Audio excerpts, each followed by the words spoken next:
Welcome to Comic Book Run. I'm Kent. I'm Matt. Justin. So there's a new Ghostbusters board game. On Kickstarter.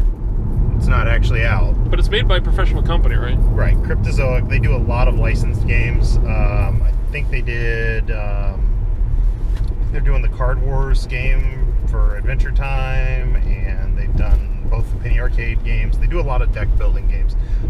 They did the Walking Dead board game. So how does that work? If you're going to make a Kickstarter, like, oh hey, let's do this. Do you have to get the rights for the Ghostbusters, and do you just build that into your Kickstarter goal? You would need to have already negotiated it. Otherwise, it could, they could issue a cease and desist and go, we're not looking at selling you these rights. It doesn't matter how much money you raise. Otherwise, people would start flagging the project until it got in trouble. No. I think making noises. No. I think the thing that it's interesting. It's a professional, like it's an actual, real, legitimate company that has made stuff before that's doing a Kickstarter. Yeah. But I mean, I guess it's simpler than doing a pre-order, right? Well, I mean, it's less simple, but it's more profitable. It helps them raise the money up front. A lot of people object to companies that are not indies working on the first project from doing Kickstarters, but it's one of those things like, guys, we're not going to do it unless we get the startup money up front. It's a way for them to gauge interest and probably get the first shipment paid for and some of the R&D.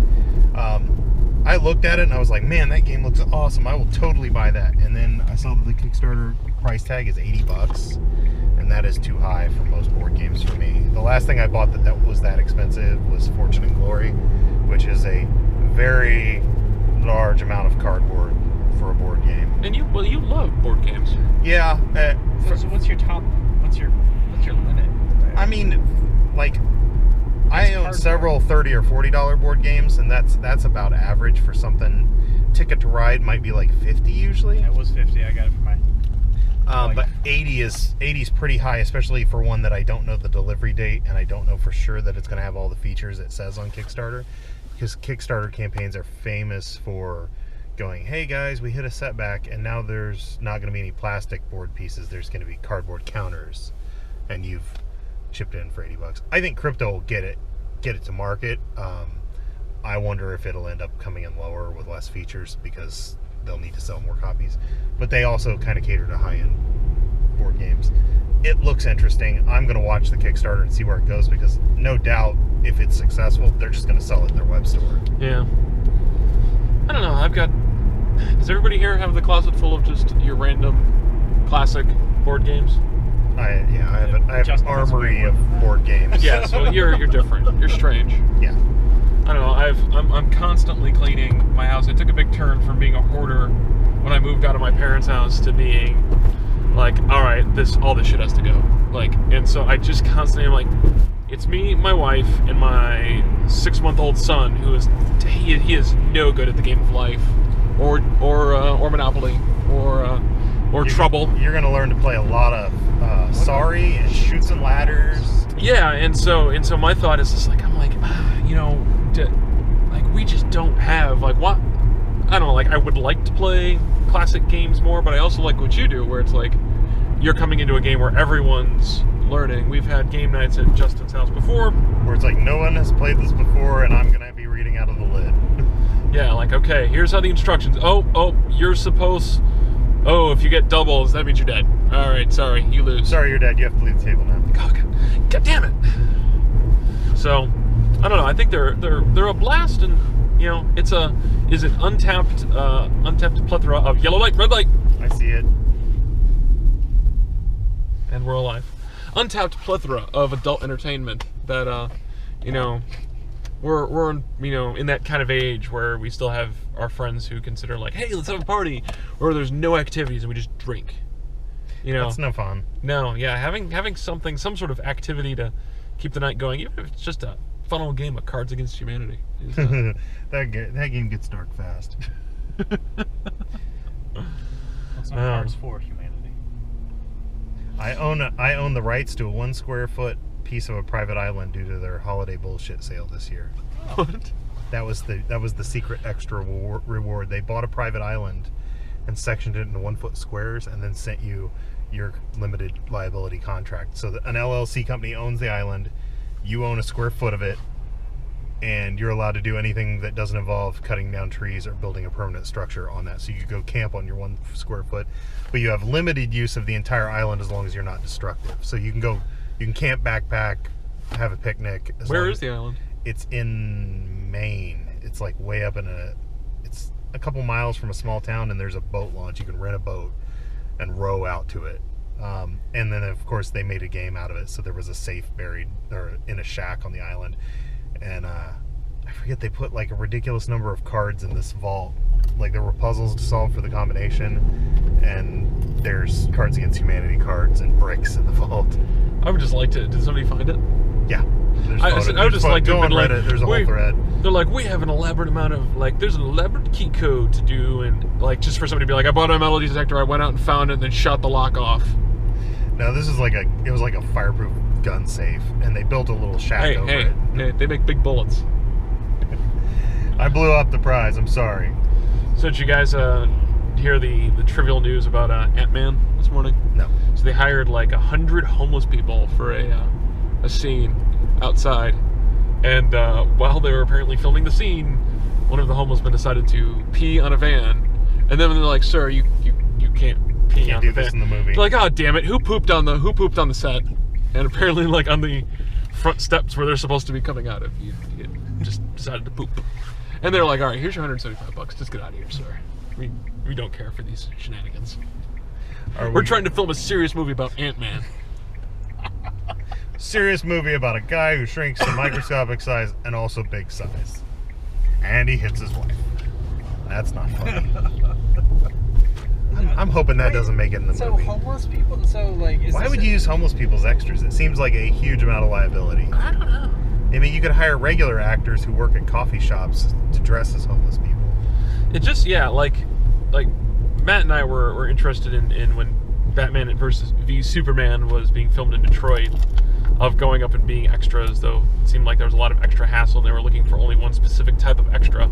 Maybe only homeless people want to be.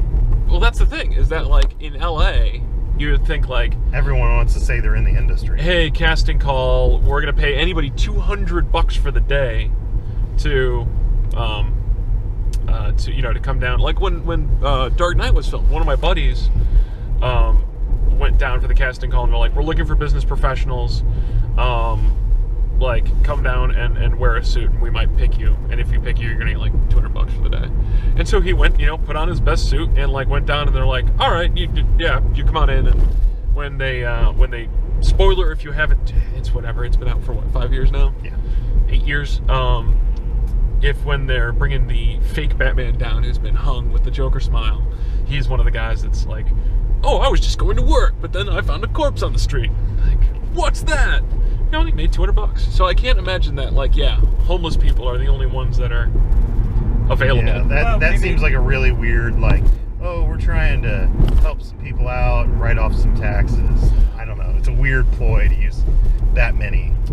Unless they're going for realism, unless the script actually calls for 200 homeless people. You know that? Maybe that's the end scene. Did his ant control pheromones accidentally work on homeless guys? Now he's homeless guy man. They crawl out of the woodwork and like join into a swarm that obeys him. Like that South Park episode where there's zombies like change, spare some change. We're going to the regular place for lunch. Matt said burgers. Okay, burger want, place. I mean, I don't care. The burger place is a Burger Time machine, which Justin and I are big into old-fashioned arcade game machines. Which, by the way, I saw some guy driving down the street, or driving down the highway, and he was doing about 85. He had 3 machines in the back of his car, and I'm like, Mal! And I slammed on the gas and to like catch up with him. She's like, what are you doing? I'm like, look at the machines! Look at the machines! Look at it! Look at it! Which machines? They were just standard machines. And the guy had a tarp over the front, so I couldn't see the marquees. Probably just JAMA cabinets. They were worn. I mean, they weren't like new cabs, so I'm guessing he probably picked them up from the guy in Auburn. On older machines, people want JAMA cabinets, which is like what Street Fighter is, because they're a standard wiring harness inside. You can turn them into anything if you have adapters and boards. Yep, I have an Arkanoid machine in my house, and it came with specific instructions on how to switch it from being a couple of different other machines. Like, here's where you need pull out this thing, and here's a spare cover. to Yeah. put in the joystick. If you would like to remove the joystick, do this. Yep. So I have a Street Fighter and a Neo Geo. And the Neo Geo is an excellent cabinet to Have own. you guys seen that before Street Fighter 2 fighting games list?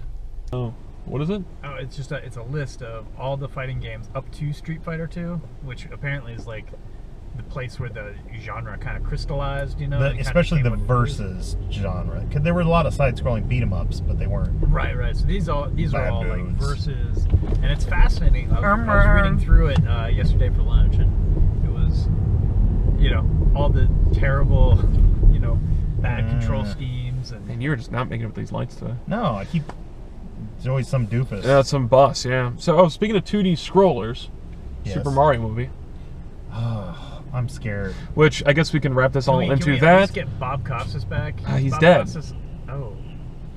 So that would be a very scary movie.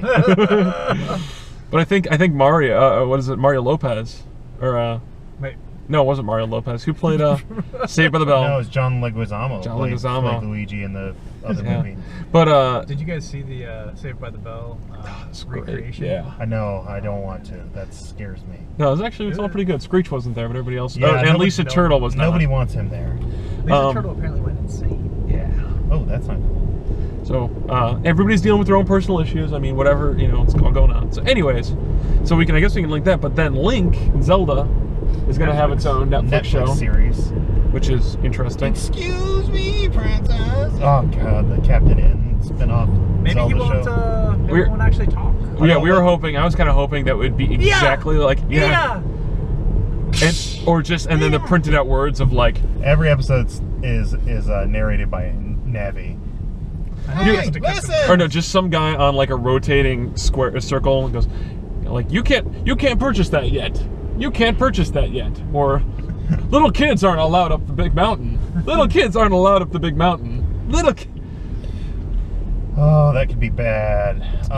And Sony is the one trying to do the Mario movie, and that scares me. Though they did say they're leaning towards an animated feature, so please don't do another live action. I guess my question about it is, I mean, do you feel like in 2D scrolling movies like that, is there enough content, like in the Mario verse?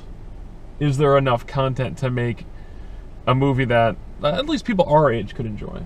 I think you have to look at the Lego movie. Because if I told you I was making a movie with Legos, you would have gone, but it was excellent. So, I mean, best case scenario, we get something like a Lego movie. I don't think it'll be 2D. I think it'll be 3D. Because most of the Mario games have been since Yeah, forever. why would you make a 2D? But I'm just saying, like, pretty much, correct me if I'm wrong, every Happens Mario that, movie, man. every Mario video game has been, princess, gotta go save her, Koopa. It's the... Except for it's Mario 2. Well, that's... No, they've gotten away. It's just a dream. Let's not talk about Mario 2. I think the After the Nintendo 64, they've had some various plots. They've had your Paper Mario spin-offs, which have dialogue. You've had a lot of weird environments in the 3D ones. So Mario World, Mario Galaxy.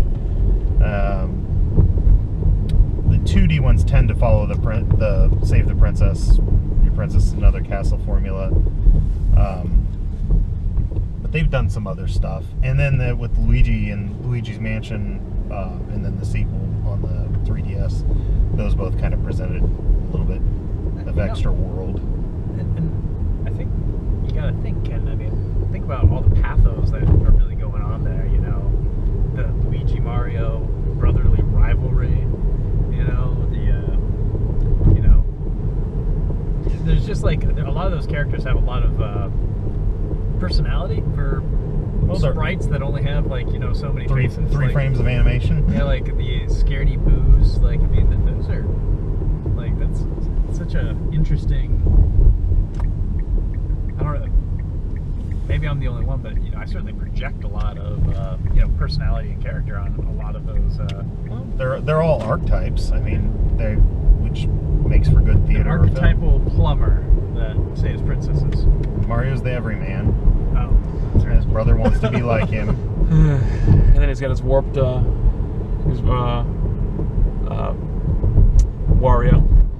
Yeah, Wario and Waluigi. Waluigi has no friends, and he never will. Maybe Wario and Bizarro should team up with Reverse Flash. Really, really stick it to that plumber. Yeah, I think that movie has the potential to be a train wreck, but you know, best case, maybe we get a Lego movie with Mario, and it would be awesome.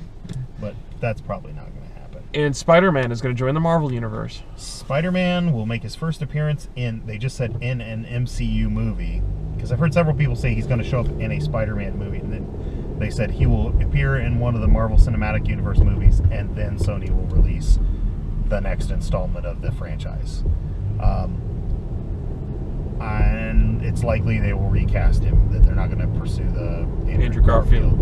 And I still say Donald Glover for Spider-Man. I watched Donald Glover's Weirdo. He talks a bunch about that. Donald for Spider-Man.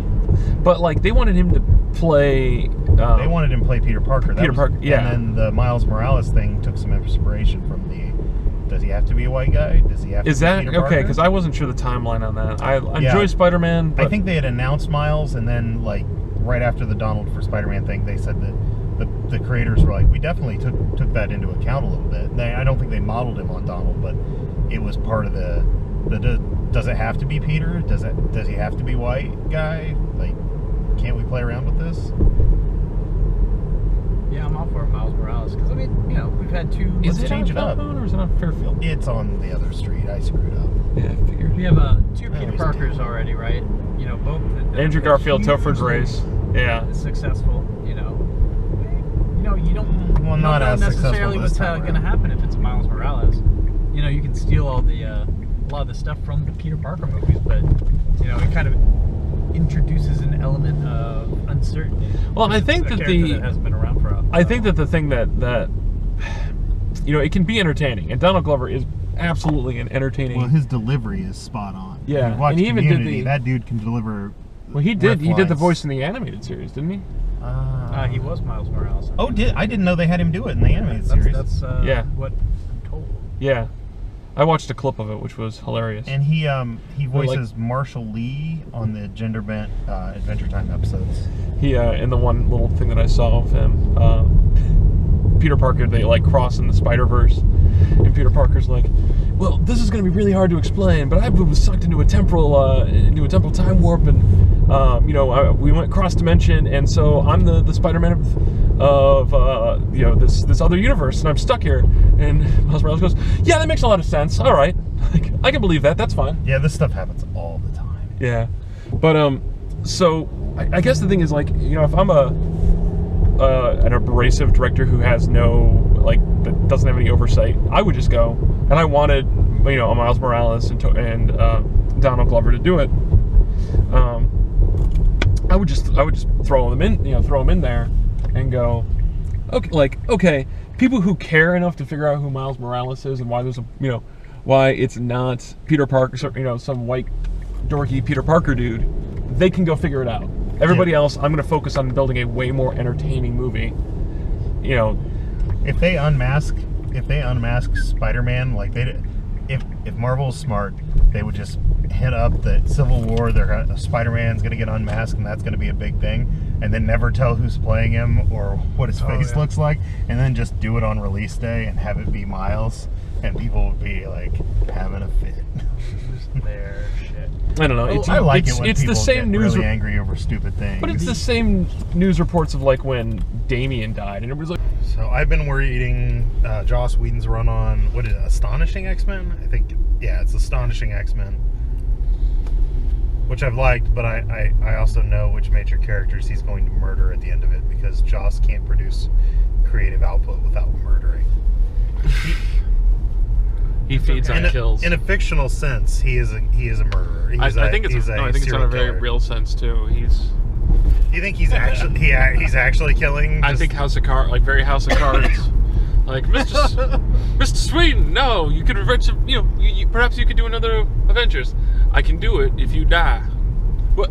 Wait, what? If I can kill you, I'll make another Avengers. But sir, I don't think you have a choice in this.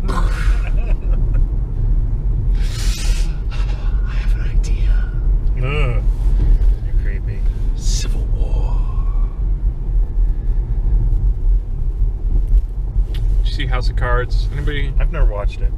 It was accidentally leaked on It went live on Netflix early, and then everybody tried to watch it. It went down, and they're like, shit, 40 minutes closed. Which, if anybody was smart, I think the problem is that most people were like, oh, look, they released it early. They must have announced it. I'm just going to start casually watching. I'm going to start casually watching from episode 1.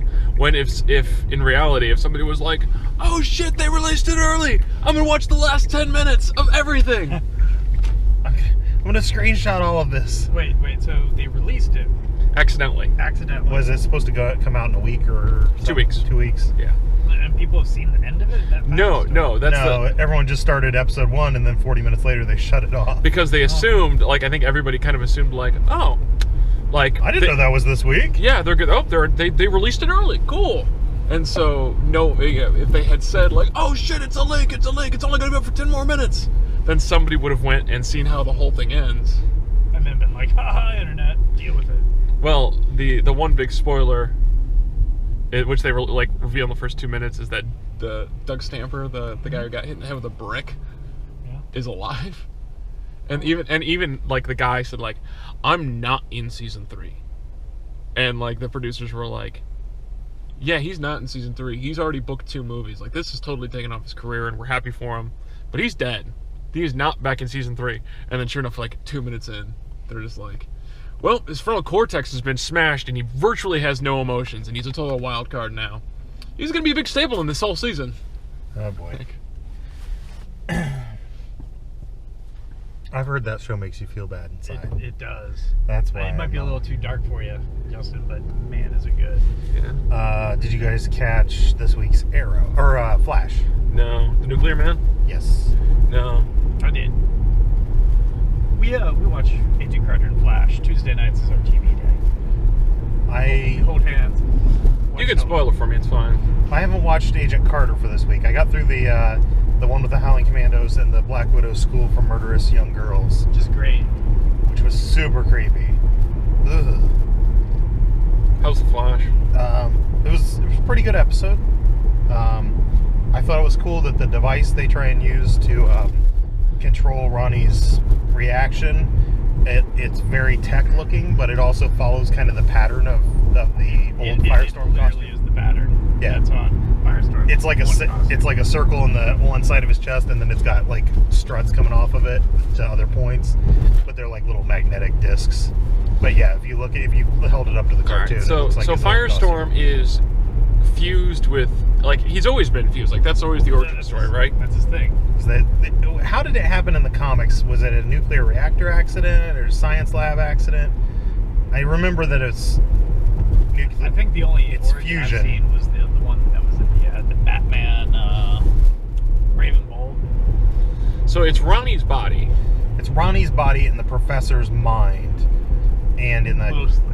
And they've changed it a couple times in the comics. There's been different characters who've been bonded, but Firestorm is almost always one person with another advisor character in their head, and his power is elemental metamorphic. He can change one element into another element, but he can't make compounds. So he can't make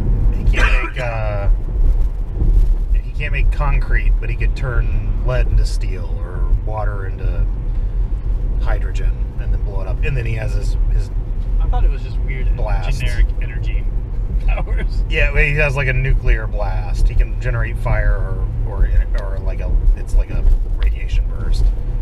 But yeah, his ability is to metamorph one element into another. Well done. So yeah, in this version, the professor's mind seems to be pushing Ronnie out, and it's causing they're going to explode if they don't bring it under control. Then they kind of left the episode on a cliffhanger, so we don't know. What will happen? Yeah, they're gonna next week. We're gonna write this awesome new costume completely out of the show. Do you think he made it? No. I think the Flash died. And then there in the subplot with the first Flash, there was some movement in that too. Yeah, I heard that they found out that some time travel is going to be involved, right? They found blood splatter behind the wallpaper, and it belongs to an aged version of Barry. Time travel. Yeah. Shit. Like none of us figured that out 2 minutes into the show. Wow, it's almost like there were two Flashes in that room. One of them was good and one of them was bad. Huh. There's certainly a yellow streak and a red streak. I'm just amazed how often the Flash gets punched in the face. It seems like if you're the fastest man alive, you wouldn't get hit in the jaw by the guy who only has sound powers. But fairly frequently, someone just turns around and decks him. It's like, you gotta work on that response time, dude. You should take some Tai Chi or something and learn to, in a controlled manner, get out of the way. He gets hit whenever he's slowed down to say something or do something else. Here's an idea, Flash. Don't slow down to talk to the bad guy. Just punch him. Just punch him and punch him again. I was standing here feeling all powerful with my sound tools, and then all of a sudden, I felt like there was 1,000 punches straight to my stomach. And then I was naked. And then I vomited. And I started vomiting uncontrollably, and mostly because of the trauma that was happening inside of my stomach. And I wasn't able to move my arms because they were broken. Fastest man alive. Let me stop and tell you why you shouldn't point that energy weapon at me. I have not caught up on Arrow since their season break, but I know there's been new episodes.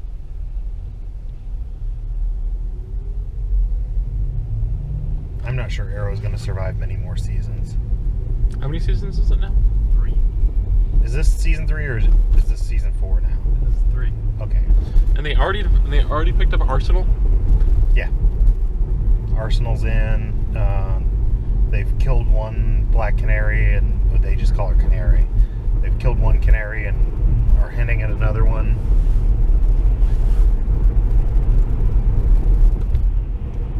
The problem, I think, is that I don't know that there's a good ending to that show, right? Especially since that guy is not going to be in that one particular dude is not going to be in the cinematic universe. Yeah, well, neither is Flash. They've already said that they were recasting Flash. I don't know if Green Arrow is going to be in the greater cinematic universe. Or Green Lantern is. Yeah, I don't know about Green Arrow. I thought they said that because of the popularity of the show, that they were thinking he'd be in the. But then they were like, well, we're not going to use that dude. Yeah, well, they've said they're not going to use the guy playing Barry in it, which is sad because that show has picked up a huge amount of velocity. Why are these cameras on? I think that. Oh, that's what it is. Yeah. It's blinking. Oh, yeah. All right, good. We got it. Woo! Joke in the box. That's your joke for the week. That's all we got. Yeah, it's a slow week for the laughs. I've constantly said that it's the dumbest thing that they don't that they're not using those guys as, because then you combine the world even bigger, right? Like you just kind of close those two bars and the loop's even larger of like, oh, hey, kids really like the Justice League, movie. Well, great. Go buy the 3 seasons of Arrow so that you can see what's leading into the... Yeah. Marvel just is knocking it out of the park on that stuff.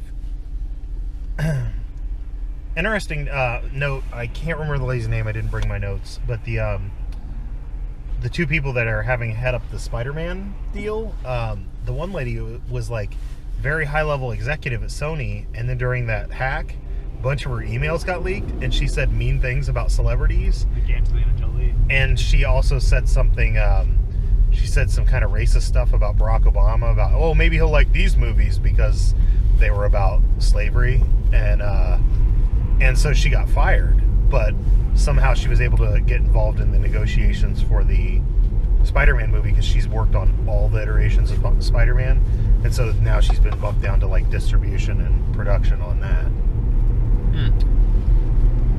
If everyone that I knew that made Obama jokes got demoted.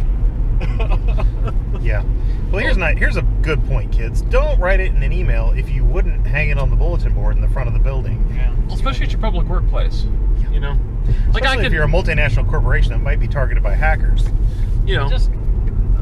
And like my work email, like I feel like if it were to get hacked and people were to look through it, you know, They'd be like, this is one boring guy. yeah, he sends a lot of gifts. Mostly out to a group of 10 or 12 people. Oh, Bill Murray again, huh? Really? Many Bill Murray gifts. I have a whole web. I have a one of my bookmarks is the Bill Murray from Giphy.com. So I You're can one of those people. What? He just lives his life through Bill Murray's reactions. I'm a faceless man, and I have put my mask on as Bill Murray. All right. You just don't get yourself modified like that Red Skull dude to look like Bill Murray. That's Actually, really creepy. You know, I was watching. We have Bill Murray's face tattooed on his face at 1-to-1 scale. So my son and I were watching Ghostbusters again this weekend, and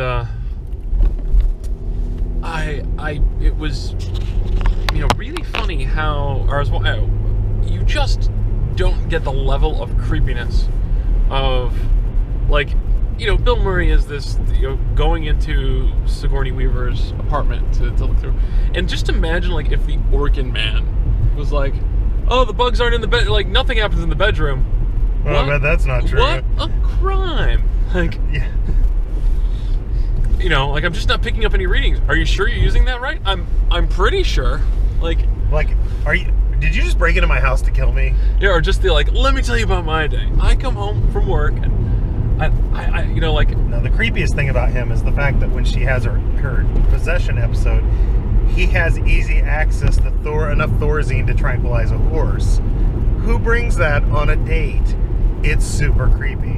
They cover that in the How It Should Have Ended for Ghostbusters. Wait, he brought Thorazine? Yeah, because she's like, I got her knocked out on enough, you know, Thorazine to...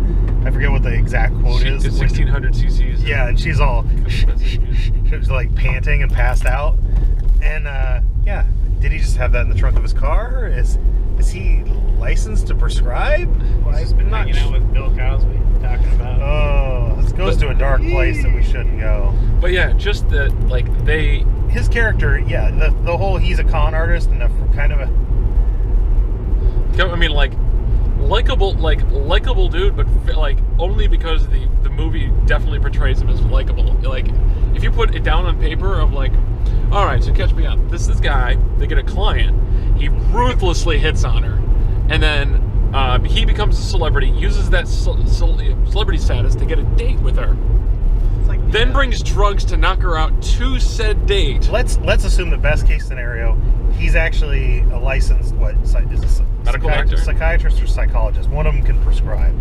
But let's say he is licensed to have that, to prescribe it, and he happened to have it in his car. That's still pretty creepy. But I suppose maybe they've had to restrain a psychotic person on the job before. Seems kind of outside the purview of Ghostbusters. Yeah. Or again, regardless, like, I got a client. Hey, I'm absolutely in love with you. Yeah, you've crossed a professional boundary there. I'm not surprised that he lost his credentials. I would try to find some other paranormal investigators in New York City. I mean, granted, they probably won't have the proton packs or anything, but they might be able to give you a good hint of what's going on. Maybe they can get the other Ghostbusters, you know, the one with Gillo the gorilla, right? Can I get a second opinion? We're done here. The How It Should Have Ended. When she opens the fridge and she's like, "That's it, we're moving." That's just the end of her part of the movie. She's just gone. It's true. It's true. If I ever had a traumatic experience, like, I am not renewing my lease. This is not covered. All right, I'm just gonna have to move to Brooklyn, and I'm gonna take a loss on my. I'm just gonna take a loss on the condo. Yeah, you can keep the deposit. It's fine. It's whatever. I like when they blow up the building at the very end. The soup's gonna be pissed. Yeah. Oh, Rick Moranis.